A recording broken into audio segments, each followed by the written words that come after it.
Just when you thought it could only get better, New Mexico, teetering on the brink of the bottom of the annual Kids Count rankings of childhood well-being among the states, is now 50th. We used to be 49th. This is an issue of all sorts of implications, from the simple health of our children to the economic development health of our state. Here to talk about it from the New Mexico Green Chamber of Commerce, Laura Sanchez.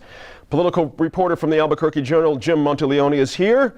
From the New Mexico Watchdog website, Rob Nicoleski. And from the Capitol Bureau of the Texas New Mexico Newspapers Partnership, Milan Simonich. Milan, is there meat to this report? And what I mean by that, in take it off the street language, is this enough to spur action? We go from 49th to 50th, but there's something about dead last that means something more than almost dead last. I agree. I think the joke in political circles is, well, at least we're ahead of Mississippi, and now in this survey we're not. So it got probably more attention on that basis. Whether it leads to some sort of movement politically is another matter. Let's stay right there with that. There's been efforts certainly to, we can go across the board. We've talked about at this table, early childhood education, whatever the case may be for kids and kids' welfare, does not seem to make it through certain parts of our legislature, certain committees, things of that nature. What's your sense, your reporter's sense from covering the Roundhouse about why certain things don't happen to increase more funding for kids in our state? Well, the constitutional amendment to increase early childhood education funding, Senator John Arthur Smith from Deming did not like that bill, and it didn't get a hearing in his committee. It moved along other places. The senator told me that it would not have received approval, but it didn't get a vote. Right. He's a key guy. The Democratic legislators, as these guys know, frequently would have weekly news conferences and they'd talk that bill up, but John Arthur was never there. Right. Interesting. Laura, I'm sure you were just like most folks reading this report. The percentage of kids who are not in preschool in our state is pretty staggering. That's a lot of kids who are not getting that critical early jump on all kinds of things, not just reading and writing, but socialization that happens at that age for kids, a whole lot of things. So take that one specifically. That's a pretty damning part of this report. It is, and it comes on the heels also of another report on childhood hunger, and we were ranked the highest in that as well. Right. These are terrible statistics for our state, and we used to have that joke, thank God for Mississippi. Now they have the joke, thank God for New Mexico, because we're worse than they are, and it's terrible, and it's going to take serious leadership. And I know that this governor had talked about childhood education, K through 12 issues, obviously had some education related bills, but this needs a lot more leadership. And I think as a community, as a state, both parties, we have to figure out how to right this ship. How would that leadership look to you? Who is that, and what are they saying that would spur people to action here? Well, I mean, this is a very important report. I think it's key to showing that what we have been afraid has been happening is in fact happening. Right. That we're getting worse, and that we're providing even less resources to the most vulnerable communities. And I think that's an important discussion to have, not just in the committee, not just when there's a bill in front of somebody, but in the interim. We have to do a lot more, I think as a community, we have to do a lot more outreach to these key decision makers to, change the way that they're looking at these expenditures as just another, just another budget item. I mean, these have widespread impacts, and I think they have long-term impacts. We're talking about a declining workforce, a less educated, much sicker workforce. We have widespread problems that are going to be happening if we don't do something about it earlier on. And so I think that's key, is just educating people in the interim. That makes sense. Well, when we talk about serious leadership, I mean, I don't disagree that education is important. But if we're going to talk about serious leadership, I think we also have to start talking about parents. Okay. And are parents doing enough in this state? I don't think so. I think it's politically incorrect to say, but I think there are a lot of parents in this state who do not value education, and they do not pass that value on to their kids. We have a terrible problem with truancy. Even if you're a single parent, even if you don't know if Johnny or Janie skipped school, if the school is telling you Johnny and Janie skipped school today, you need to step up. And I think that has to be part of this, because the government can help.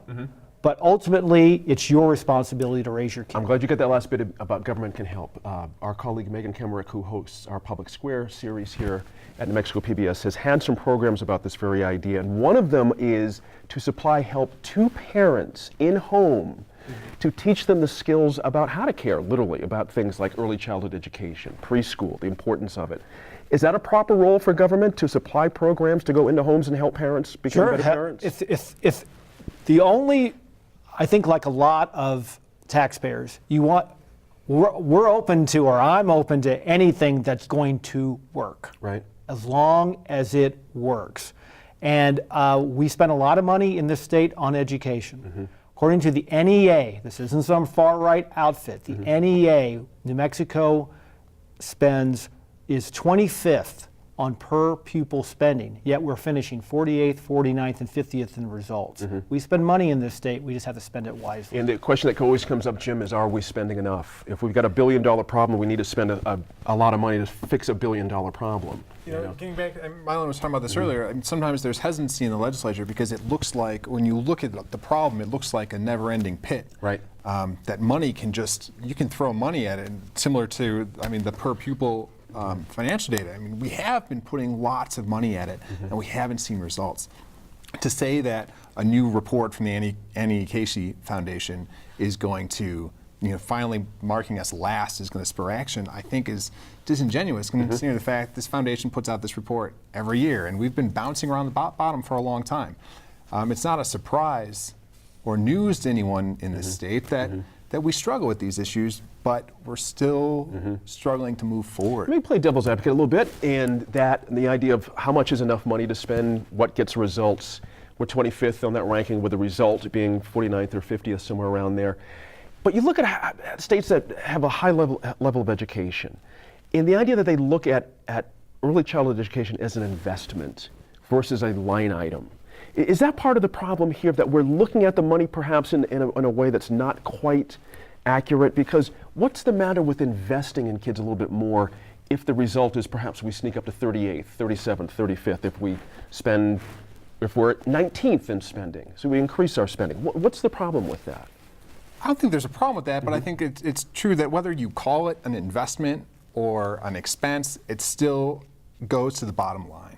And at the end of the day, you have a group of legislators in Santa Fe that are trying to make sure that bottom line adds up year after year, and to make sure that we've got the financial security to do other things like economic development or other necessary programs in the state of New Mexico. That doesn't mean that there aren't many people that see tremendous value in that early childhood investment. Sure. But the money has to come from somewhere, and we need to have a better understanding of how we can fund it long-term, sustainably. Sure, and these arguments come up in the legislature all the time, don't they? This is what you listen to. Yeah. The big issue is, do we take money out of the large state endowments and put them into early childhood education? And the proponents of that say that's going to keep more people out of prison. It's going to reduce our costs of juvenile delinquency. It's going to put more people on the path to good jobs who will be big taxpayers. And there's merit in all of that. The hesitancy is always that if we hit that fund too hard, those endowments are going to sink, and down the road we are going to be hurting in other areas. So if we knew back 100 years ago what we know now about early childhood development, we probably would have funded it differently with those endowments from extraction industries. But you've heard this, I want to stay with you on this. You've heard this idea about investment in that word, investment in our kids early on.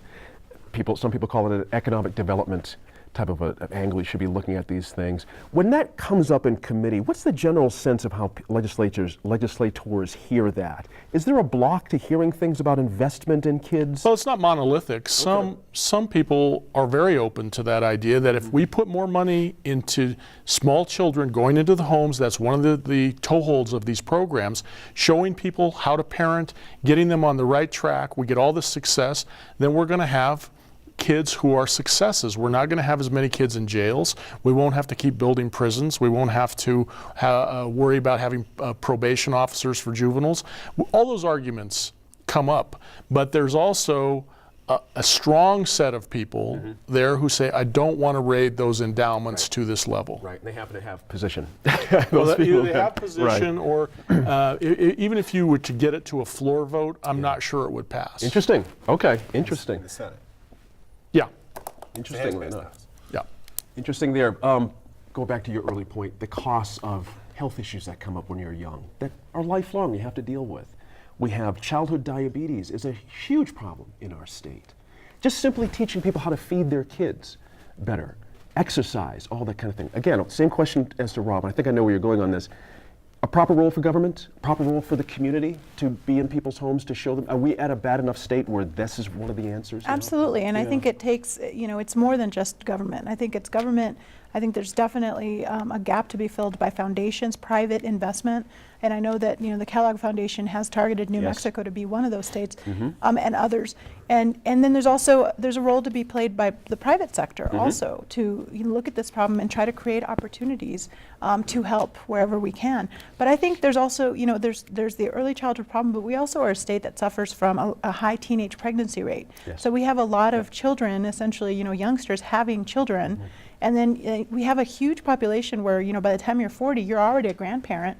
And so, there's just a huge, cultural problem too, is we're not catching folks young enough where they feel there are other opportunities and they, maybe don't need to make the decisions to go the route of having a family and starting to have children so early, because there's an economic cost to that. Sure. There's a quality of life cost to that. Sure. So I think it's both early childhood, but there's also a lot of education going on in terms of providing opportunities. As well as intervention. Right. If you want to use that word from what we were talking about with the home To me, homeschool stuff. another thing too is that this was an interesting study to read. It didn't. I don't think it surprised anybody who's been halfway paying attention to what's going on in the state. It didn't. And it's not really a criticism of the foundation or the foundation's report. Is why. Why do we have alcohol problems? Right. Why are there drug problems? Why are there so many teenage pregnancies? And I think that might go back to what I was talking about parent responsibility. We'll pull it back and look at all of it at some point. Now, we'll be back with more of The Line next week. In a moment, journalist for Time and Life magazines, Richard Stolley.